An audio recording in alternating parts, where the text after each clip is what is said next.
Isang masayang pagbati na may ngiti sa aking mga labi. Naghahanap ba kayo ng makakatuwang sa pagre-review ng inyong anak? Meron yan sa DepEd. Ang ETUlay online tutorial ay libre at handog ng ating kagawaran sa pangunguna ng OUA ICTS EdTech. Ito ay isang proyektong makatutulong sa mga mag-aaral, katuwang ang mga magulang o kasama sa kani-kanilang tahanan para masagutan at maunawaan ang mga modules. Hangad din ng programang ETUlay ang matulungan ang ating mga guro sa kanilang mga blended learning classes. Ang ating ETUlay ay mula kinder hanggang senior high school. Bukod sa academics, meron din tayong mga special programs gaya ng All is Wellness, Reading and Math Remediation, Storytelling, Mommy Tech Talks, Classes sa Gramatika, Speech Class, Financial Literacy, at marami pang iba. Pinalawig din ng ETUlay ang ating Alive program para sa mga mag-aaral mula grade 1 hanggang grade 3. Gayun din ay mayroon tayong ALS program at SPED tutorials na makasisigurong makakamit ng lahat ang inclusive education. May SPED hotline na rin para sa inyong mga katanungan patungkol sa special education. Kaya, subaybayan mula Lunes hanggang Biyernes, mula 9:00 ng umaga hanggang 7:00 ng gabi ang ating ETUlay. Sa ating pagtutulungan, maiaangat natin ang bawat isa. Ating itutulay ang pagkatuto upang di mapigil ang pag-aaral ng kabataang Pilipino. Itulay natin ito, sulong edukalidad.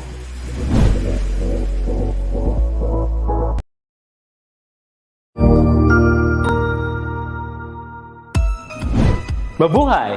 Good day to all! I am your tutor Madge.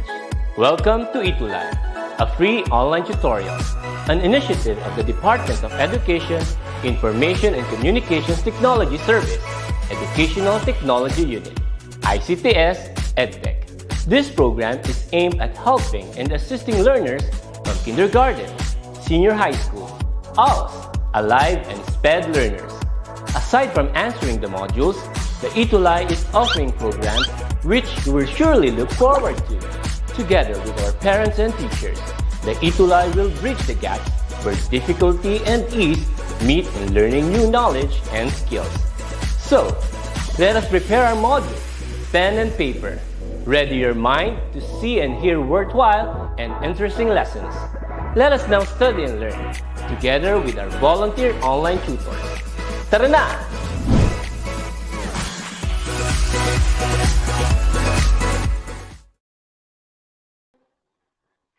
Ayan.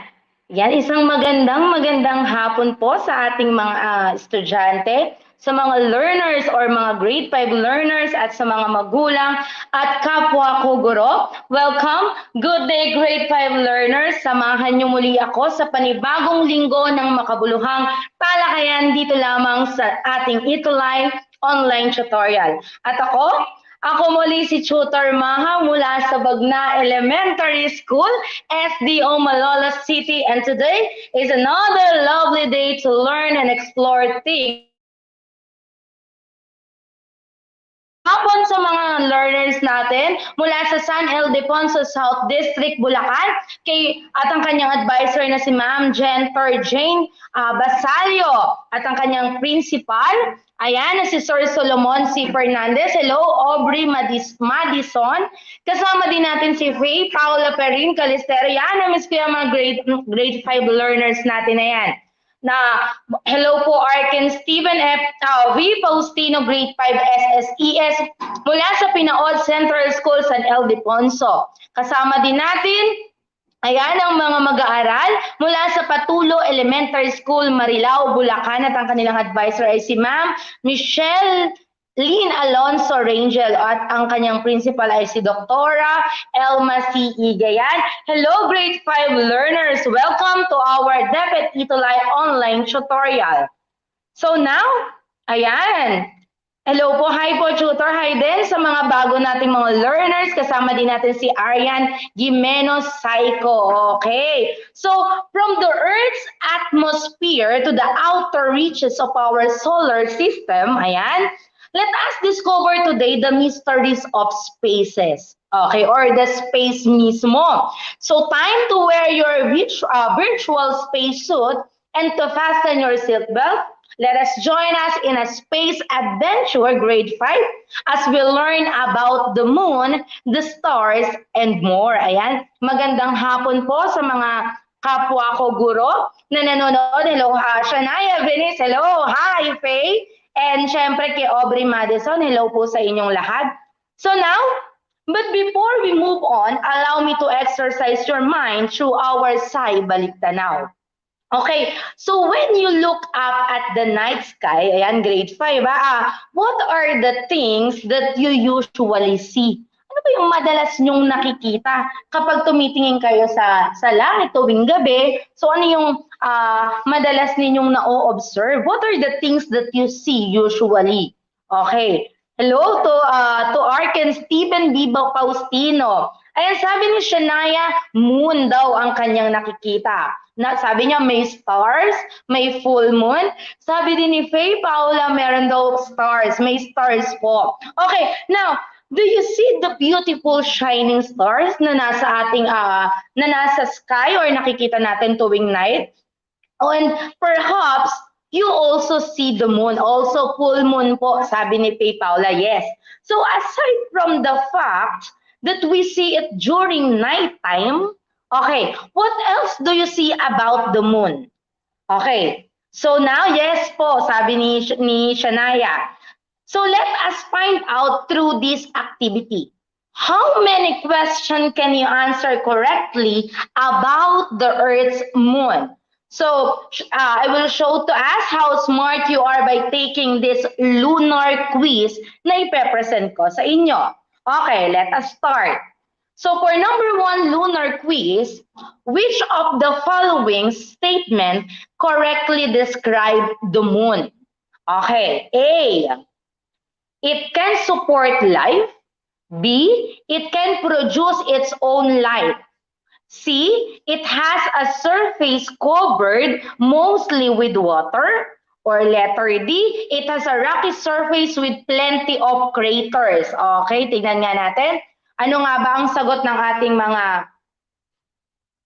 Okay, ano kaya? Tingnan nga natin ang sagot, okay, ng ating... Hello kay Shania Benice. Ayan si Shania Benice. Hello din kay Ayan si Martin. Hi Martin. Ayan si Martin. Namiss ko talaga yan si Martin. Okay. Ayan yung mga ano natin, yung mga mag-aaral natin talagang active or nakasama natin at lagi nating nakakasama sa ating online tutorial. Ayan. Hello din kay Cheska. Ayan, sumasagot na sila kahit na wala ang ating PowerPoint. Ayan. Steven, sabi ni Steven ID. Sabi din ni PayPal ID. Okay. Tingnan nga natin pag tingnan natin kung ano ang ating o ang sagot para sa number 1 question or lunar quiz natin. Okay, tingnan nga natin ano nga ba ang tamang sagot. Okay. So let us find out ayan na ang ating PowerPoint presentation ay nawala lamang sandali. Ayan, sabi nyo nga ay letter D. So now let us check your answer. Tingnan nga natin kung ito nga ba ay letter D or ang sabi nga dyan, it has a rocky surface with plenty of craters. Okay, tingnan natin kung tama nga kaya ang inyong mga kasagutan. So for number 1 question, the correct answer is, okay. The correct answer is, okay, letter D. Very good. Okay, very good. So the answer is letter D. You had a great start. Next tayo. What causes the moon to shine? Ayan. Ano kaya ang nagiging dahilan? Okay, what causes the moon to shine? A, it has its own natural light. B, it has a red hot surface or help it to glow. C, its atmosphere absorbs light in space. Or D, its surface reflects the light from the sun. Okay, type nyo lang number 2 and the letter of your choice sa ating comment section. Okay? Number 2, the correct, sabi ni Steven ay D. Ni Arkin ay letter D din ang kanyang sagot. Sabi din ni Aubrey Madison ay D at ni Paula ay letter D. So now, grade 5 learner, if your answer is letter D, then you are correct. Okay, very good. Because the moon reflects light from the sun at anong nangyayari? It gives or it giving it glowing appearance. Kaya nagkakaroon or nagiging shine ang ating mga moon. So number 3 lunar quiz, who is considered the first person to set foot on the moon? Ayan, sino nga bang kauna-unahan? Okay, number 1. Letter A, Neil Armstrong. Letter B, Buzz Aldrin. Letter C, Jim Lovell. Or D, Orville Wright. Ayan. Sige, type nyo lang number 3 and the letter of your choice. Sabi ni Angel, letter A. Ni Faye Paula, letter A. Sabi ni Martin, hala. Sabi ni Aubrey, letter A. Ni Francesca Calisterio ay letter A daw, sabi nila. Okay, the correct answer is, okay, letter A. All right, the answer is letter A, si Neil Armstrong. Apollo 11, yan, the spacecraft made the first moon landing in 1969. Okay.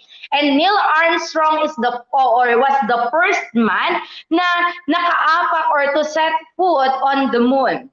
And Neil Armstrong, then grade 5 learner, an American astronaut, he is famous for being the first person to set foot on the moon, and also he was a part of the Apollo 11 space flight together with the Buzz Aldrin and Michael Collins. Okay. Yes, sabi ni Angel. Okay, number 3. How long does a day last on the moon? Okay, letter A, 24 hours. Letter B, 27 to 29 Earth days. Letter C, 5 Earth days. Or letter D, 12 hours. Okay, type nyo lang number 4 and the letter of your choice. Sabi ni Shania Binis, letter B po. Sabi ni Faye Paula, letter D.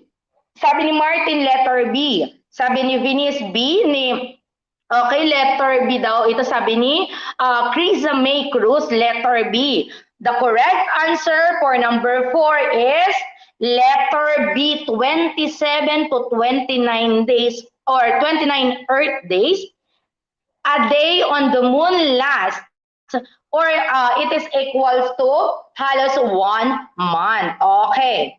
The moon affects the blank on our planet. Okay, again. The moon affects the blank on our planet. A, season. B, typhoon information. Letter C, tides. Or letter D, erosion. Okay. Last number, type nyo lang number 5 and the letter of your choice. Sabi ni Mart, ang bagal. Okay. Sabi ni Angel, A, parang may question mark, nagtatanong pa ata si Angel. Sabi ni Francesca, letter C.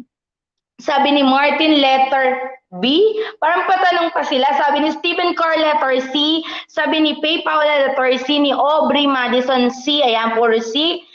Sabi ni Martin, B. Parang nagtatanong, okay. The correct answer for number 5 is, okay, did you say, sabi ni Shania, B. Okay. So, the correct answer for number 5 is letter, okay, letter B. Yes. Did you say C, tides? Way to go. You are right once again. High and low tides are caused by the moon's gravitational pull that generates tidal force. O, sabi ni Martin, yay! Yan daw ang kanyang sagot. Okay, very good. So now, grade 5 learners, have you ever made have you ever made wishes while gazing at the moon? How did you feel? Nakakita na ba kayo ng mga nagmo-moon gazing? Yan. And ano nga ba yung wini-wish nyo? Ayan, sabi si Martin naka 5/5. Very good. Si Art, Kane naka 5. Si Steven naka 4/5. Babawi yan si Steven pagdating sa ating quiz mamaya. Si Francesca 5, very good. Si Shania, happy po. Yan. So, yan, may tanong na si Tutor Ma, have you ever made wishes while gazing at the moon? Na-experience nyo na ba or nag-wish na ba kayo? Ayan. And how did you feel? Na-experience nyo na ba? 3 lang po ako, sabi ni Paula. Yes. Mabawi si Paula mamaya. Okay. Yes po, sabi ni Benice, na-experience niya na daw ito. So, grade 5 learners, the moon is very interesting object in the sky. Diba? So, more than its beauty, there are a lot of things that we might not know about the Earth's moon. Opo, wish. Sana mawala na ang COVID-19. Feeling happy. Yes, very good. Martin, talagang lahat tayo ay wini-wish natin yan para syempre makabalik na rin kayo sa school. Okay. So, sabi nga, more than its beauty or kagandahan ng moon, there are lots of things that we might not know about the Earth's moon, such as nature, even the characteristic, the phases, and its effects on our planets. So don't worry, because we will guide you in our space journey as we discover about or more about the Earth's moon. Okay, so now, the moon is the only natural satellite the Earth has.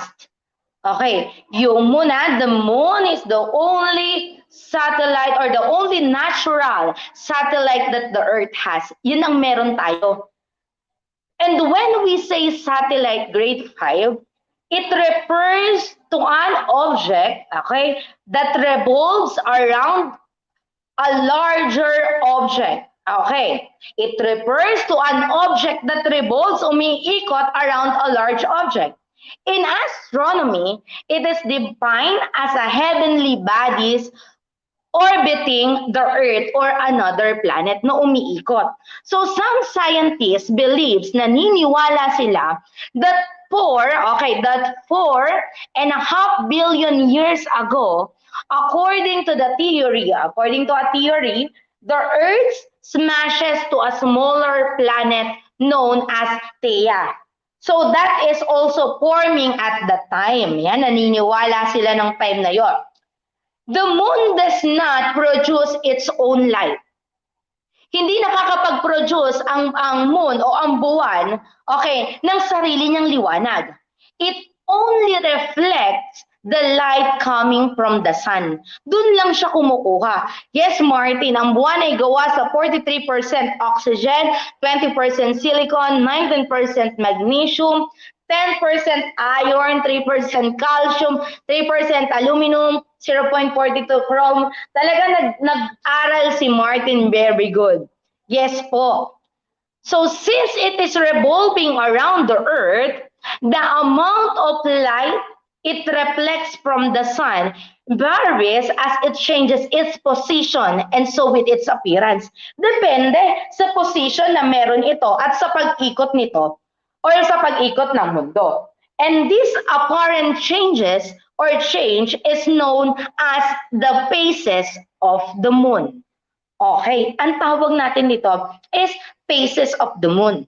So every time you look up at the sky at night, the moon seems to change its shape, di ba? Sa gabi na to, tumingin ka sa taas, sa sky, bakit ganun yung itsura ng moon? Then the following day, tumingin ka ulit, na bago na naman yung position or even yung itsura mismo ng moon. It is because of its phases. So some nights, the moon might look full and bright. So and on other nights naman, you might not be able to see the moons at all. Hindi nyo naman talaga nakikita asan yung moon or ano yung itsura ng moon. Hi ma'am, good afternoon po. Hello Shane O. Nerbar, grade 5 Diamond. Okay. And the different ways the moon looks from Earth and different times of the month are called the moon phases. Yun ang tawag natin. Yes, Janiel S. Tala, tama. It is because of the moon phases. So now, sabi nga natin, dahil ito, yes, very good. Yes. Waning, yes, yes, tama, pag-aaralan natin. So, if we could magically look down on our solar system, we would see that one half of the moon is always illuminated by the sun. So the moon goes through phases because as the moon circles the earth, the amount of the lighted side we see from the earth also changes. Nababago din yun habang siya ay umiikot. So on earth, our view of the lighted part of the moon changes each night. Nababago siya tuwing gabi. So it all depends on the moon's position or angle as it orbits around the sun. Depende ito nakadepende sa posisyon at nakadepende sa anggulo at pag-ikot nito doon sa moon or doon sa mismo sa earth. So it is not shape of the moon that is changing. Ulitin ko grade 5 learners, it is not the shape of the moon that is changing. It is our view of the moon from the earth that change. Okay, hindi nababago hindi nababago yung shape. Ang nagbabago lamang yung view natin doon sa moon from the earth that changes. So now, as the moon orbits of the earth and being lighted by the sun, the phases changes. Nagbabago din ito. So the phases of the moon are the following. Ano-ano nga ba yung mga phases ng moon na meron tayo? So we have the new moon, the waxing crescent, the first quarter, okay, the waxing gibbous, the full moon, the waning gibbous, the third quarter, and the waning crescent. All right. So let's go to know these phases one by one. Nabuo ang buwan, humigit kumulang 4.5 bilyong taon na ang nakalipas dahil sa pagitan ng mundo at ng ibang planeta. And that is one of the theory, Martin. Yes.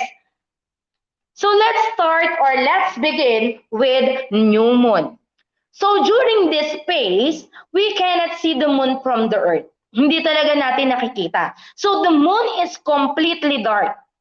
Makikita natin madilim lang siya. So this is because the unlighted half of the moon is facing us. Nakaharap mismo sa atin. So if the moon is directly between the sun and the earth, expect for a new moon. So again, grade 5, we cannot see a moon during a new moon. Hindi natin talaga nakikita yung moon kapag ang phases niya or ang first phase niya is new moon. So that's why it is also called the invisible phase. Yung new moon, another term for, o ang isa pang tawag natin dito is invisible phase. Kasi we cannot see a moon during a new moon. Hindi talaga natin ito nakikita kapag ka new moon. So how about as the moon starts to orbit or move, kapag gumalaw na ito o umikot na ito, we see more and more of the moon. This is called the waxing crescent. The term waxing means growing or expanding in illumination. Ulitin ko, ang tawag natin sa word na waxing sa pagdating sa moon or sa phases of the moon is growing. Okay. And this moon can be seen after the new moon. After the new moon, okay, ay makakakita or ang next phase which is the waxing crescent. It is the phase that the moon seems to be growing and it starts to appear in a thin crescent light on the right side. Okay, the waxing crescent. Ibig sabihin, unti-unti or growing na yung light na nakikita natin. So medyo visible na pagdating sa waxing crescent. So by counting 7 days after a new moon, ayan, pagbilang natin ng 7 days after the new moon, our moon looks like this. Magiging ganyan na yung itsura ng ating moon. So this phase is called the first quarter. So as you can see, dyan sa ating picture, the right half of the portion is visible while the other half is dark. Okay, yan. Kumbaga sabi nga nila, yan daw po, shooter yung half moon na tinatawag. Kasi yung kalahati or the half portion is visible while the other half is dark. Yung kalahati lang yung nakikita natin. And that is the first quarter. Ang tawag natin dyan ay first quarter. Outside the lunar Maria, also known as the lunar craters and lunar terrae, also known as the lunar highlands. Inside, the crust, the mantle, the partial melt, outer core, and the inner. Okay, yes, Angel talagang nag-aral or nag-review si Angel Leonardo. So after the first quarter is the waxing gibbous. The moon turns into waxing gibbous after the first quarter. The lighted portion or lunar shape of the moon increase. Nadadagdagan na ito. So, the first quarter, the half appears dark and yes, very good, Shania. What a surprise! It is now more than a half of the moon's face. Kung mapapansin niyo, hindi na siya half lang. So, the bright part of the moon is getting bigger. Mas malaki na yung nakikita natin or yung visible or mas madami na yung nakikita nating part ng moon. So, nearly all the moon is a little while a very small part on the left side is still dark. So kahit na yung other side is meron na siyang brighter or bright part at nagiging getting bigger na yung kanyang liwanag, meron pa ding part or the left part still ay dark. Iyan yung waxing gibbous na tinatawag. So now, the next phase is what we have a full moon. So after the waxing gibbous, we have the full moon. So full moon, if the earth is directly between the moon and the sun, expect for a full moon. Okay ha? If the earth, yung earth is directly between sa gitna ng moon and the sun, expect a full moon. Because sun lights up the entire o sa kabuuang surface ng moon and of the moon facing the earth, na nakaharap siya mismo sa earth. So meaning to say, as kung mapapansin nyo, as you can see here, the whole moon is completely lighted. Maliwanag dahil ang pwesto nito, is directly between the moon and the sun, o yung earth ay nasa gitna mismo ng moon and the sun. So meaning to say, mag-expect tayo ng full moon because the whole moon is completely lighted or naliliwanagan.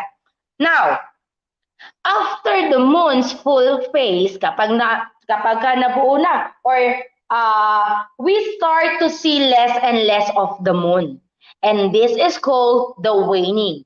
The term waning, grade 5, means shrinking or decreasing in illumination. Nababawasan na ngayon. The full moon is because of the shape of this. Yes, Carl, yes, very good.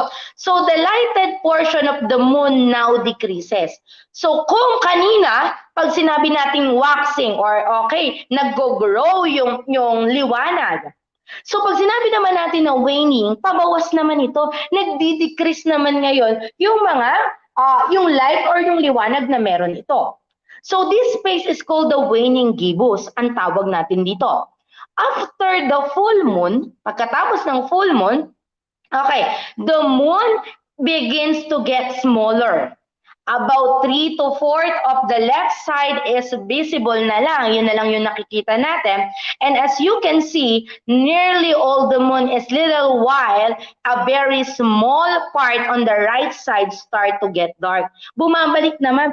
Okay, nagiging madilim naman yung part kapag nasa waning na tayo or the waning gibbous. So the first or on the third week of the month, okay, kapag third week na ng month, we again see half of the portion is visible while the other half is dark. We call this phase as the third quarter or sometimes it is called the last quarter ang tawag natin dito. Kapag okay, nandito tayo nasa waning gibbous tayo. So we have the waning crescent. In this last phase of the moon, the lunar shape continues to become smaller each night. Lalo siyang nagiging maliit ngayon or lalong hindi na natin masyadong makikita yung part ng moon. So we can also see a thin crescent of light on the left part of the moon.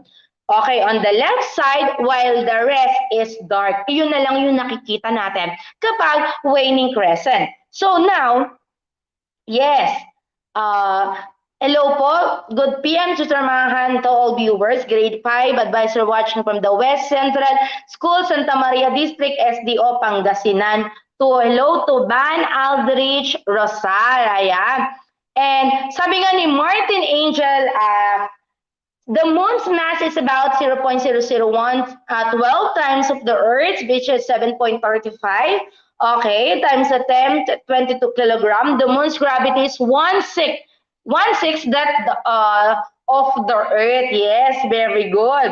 So now, the slice of reflected light, grade 5, continues to getting smaller each night. Anong nangyayari? Until the moon from waning crescent turns into a new moon. Babalik uli ito. So the moon goes through these 8 phases in 29 and 1/2 days or equals to 1 month. So remember, learners, the phases of the moon occur in the same order, and repeat themselves about once every month. Nangyayari o umiikot lamang ito na kung saan babalik uli ito sa pagiging new moon. Okay, the radius of the moon is 1,734.4 kilometer po. Very good. Ang daming nag-aral, ang daming mga learners natin ngayon na nag-review talaga sila. Yes, very good. So now grade 5, ayan. I know you've been waiting for this. Ayan. It is now time to check your understanding about the topics that we have talked about with the help of our next activity called Aghamon. Ayan, sabi ni Stephen Carl, after the waning crescent, the new moon is appear and the phases of the moon is backing in 1 month. Yes, sabi ko nga sa inyo, ay babalik lamang ito. Okay, babalik or the phases of the moon ay nangyayari in same order and repeat themselves about once every month. Yes, kaya ulit lang to ng ulit. After the waning crescent, babalik uli ito sa pagiging new moon at sunod-sunod na phases of the moon na nangyayari sa loob lang ng 29 days and 29 and 1/2 days or equals to 1 month. Okay, let's start. I know, okay, para sa ating aghamon, identify the name the phases of the moon. Ulitin ko, identify and name the phases of the moon. Yun lang gagawin nyo. Kung mapapansin nyo sa ating picture or sa ating aghamon, ay meron andyan yung Earth sa center and may number tayo every moon or nakalagay, yes, the moon's presence helps stabilize our planets and moderate our climate. Yes, Martin. Talaga nag-review ang ating mga grade 5. So now let us start. Number 1, itatype nyo lang sa ating comment section, number 1 and your answer dun sa number or dun sa tamang sagot na nakalagay dyan sa ating picture or sa ating moon, sa phases of the moon. Okay, so let us start. Number 1, sabi ni Pay Paula, full moon. Sabi ni Aubrey, full moon. Sabi ni Arken, full moon. Sabi ni Van Gogh, Aubrey, full moon. Ni Stephen Carl ay full moon. Sabi ni Raylene Andrea, full moon. Sabi ni Chris May Cruz ay full moon. Let us check. The correct answer for number 1 is full moon. Okay, very good. Number 2. Ayan. Type nyo lang number 2 and your answer. Ano nga bang phase ng moon ang number 2?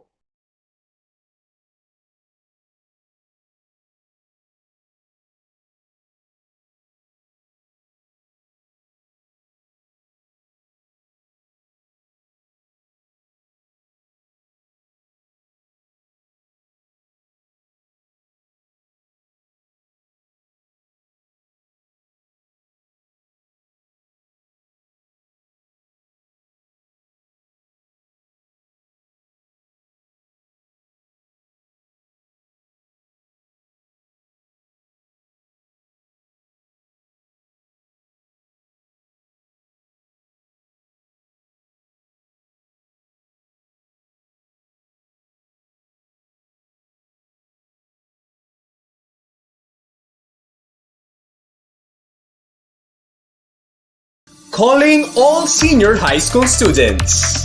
Let us all be super this second semester. Join your volunteer ETUlay tutors for science and technology subjects every Monday and be #Mahusay. Explore the incredible world of physical science with Tutor Lester and Tutor Nell, 4 o'clock to 4:40 p.m. Be internet smart and discover more about the different ICT tools that you can use on Empowerment Technologies together with Tutor Jane and Sa makabagong panahon, ETUlay para sa kabataang Pilipino. ETUlay, ETUlay sa kabataang Pilipino. ETUlay, ETUlay sa kabataang Pilipino. ETUlay, ETUlay sa kabataang Pilipino. Browsing and learning to use the internet is one of the easiest and funnest things to do today. A click here, another click there, and we can be anywhere. You can meet people from around the world. Hi! Read amazing stories and histories of the past. Ooh. And even have a glance of what may be seen in the future. But remember, using the internet without proper guidance and enough knowledge can also be one of the scariest we can ever imagine. Ooh. Imagine going on an online trip, seeing the beauty of the place, when suddenly, potential scams pop up and block your way. Scams? These are dishonest tricks used to deceive people. And we don't want that to happen to any of us. So, be your own hero online. Be inter- Ayan, I'm back. Nawala nga ako kanina. So tuloy natin ang ating Aghamon Grade 5 learner. For number 2, ayan, tingnan nga natin kung ano nga ba ang sagot ng ating mga learners for number 2. Balikan natin ang ating mga, ayan, sabi niya, si Aubrey, very good sa full moon. Yes, number 2. Ayan, she's back, sabi ni Faye Paula, nawala si tutor. Yes, Martin, sinagot na nilang ang ating aghamon mula sa phases or number 8. Yes, the third is third quarter. Ayan, sa number 2 ay waxing gibbous, very good. So number 3 natin or the third phase na nakalagay is the first quarter. Yes, very good. First quarter. Then number 4. How about number 4? Tingnan nga natin kung ano nga ba ang sagot ng ating mga learners for number 4. Yes, sabi ni decreasing yung waning. Yes, okay. Aubrey Madison waxing gibbous number 2. Yes, very good. So how about number 4? Waxing crescent. Okay, waxing crescent sabi ni Steven. Sabi din ni Paula ay okay, waxing crescent sabi niya kanina sa number 4. So let us see. Number 4 is waxing crescent. Okay, very good. How about number 5? Ayan, waning crescent, sabi ni Shania, waning crescent, okay? Sabi ni Angel Leonardo, for number 5 is new moon. New moon, okay. Stephen Carl, new moon. Sabi din ni Faye Paula Calisterio ay new moon. Sabi ni Martin ay new moon. Ni Stephen Carl, okay, let us check. The correct answer for number 5 is new moon. Okay, how about number 6? Type nyo lang, okay? How about number 6? Sige, ano kaya ang sagot para sa ating number 6? Yes? Ayan. Ano kaya ang sagot sa ating number 6 or the number 6 nating picture? Yes. Waning crescent daw sa number 6. Okay, check nga natin kung tama. Sabi ni, okay, sa number 5, yes, new moon ang sagot for number 5. Okay. Sabi din, okay, sabi ni Arkin for number 5 ay new moon. Yes, very good. It's new moon. Then number 6 is waning crescent. Okay, let us check kung waning crescent ba ang sagot for our number 6 phases of the moon. Sige, check nga natin kung waning crescent ba ang sagot. For number 6, the correct answer is, ayan, the correct answer is for number 6 is waning crescent. Very good. How about number 7, third quarter? Okay, sabi din ni Arkin ay third quarter. May nakapresent na slide sa inyo. Yes, wala. Yes, anak. Yes, number 7 is last quarter. Last quarter, sabi ni Steven. Sabi din ni Krisha May Cruz ay third quarter. Then sabi ni Martin, number 7 is last quarter. The correct answer is third quarter ang sagot for number 7. How about the last phase or number 8, moon, na naka-present? Okay. Sabi ni Arkin ay waning gibbous for number 8. Sabi ni Faye Paula Perli, ay tama. Sabi ni Francesca, yay. Sabi ni Arkin, number 8 is waning gibbous. Waning gibbous, okay, sabi ni Stephen Carl, waning gibbous, ni Martin, waning gibbous, ni Angel Leonardo, waning gibbous. The correct answer for number 8 is waning gibbous. Okay, very good. Ayan, ilan kaya ang naka 8 over 8?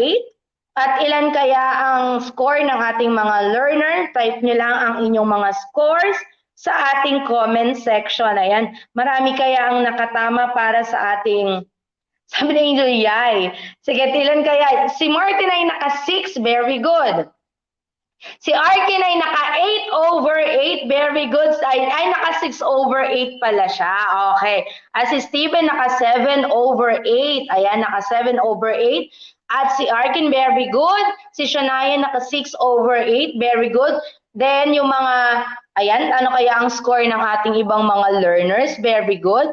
So now, ayan, muli mga grade 5 learners, once again, this is Tutor Maha. And if you want to keep learning with us, be sure to join us again next time for another day of learning science only here on ETUlay Level Up. So muli mga learners, mga kapwa ko, mga guro, mga magulang, ako po ulit si Tutor Mahal. Remember learners, sa agham, lamang ang may alam. Ayan, muli maraming salamat at huwag kayong aalis dahil meron pa tayong Grade 6 online tutorial. Maraming salamat po sa inyong mga mag-aaral. Ayan, bye-bye. Thank you. Goodbye.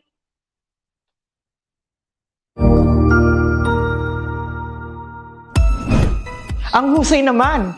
Natapos mo ang iyong tutorial session kasama ang iyong mahusay na ETUlay tutor. May bago ka bang natutuhan? I-share na yan gamit ang hashtag ETUlay Level Up.